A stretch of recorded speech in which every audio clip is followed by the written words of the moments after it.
This is BirdNote. The world is full of poisonous creatures. Some butterflies, beetles, and frogs use bright colors to warn birds and other predators that they're full of toxins. But you might be surprised to learn that some birds are poisonous too.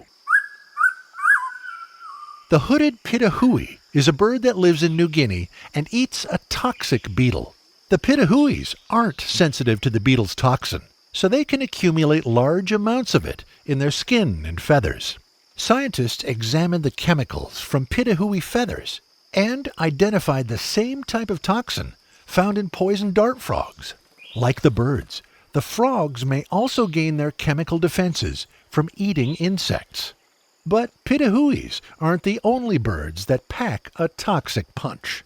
When ruffed grouse eat a plant called mountain laurel, they pick up a poisonous compound that can make them an unappetizing meal for a fox or a human hunter.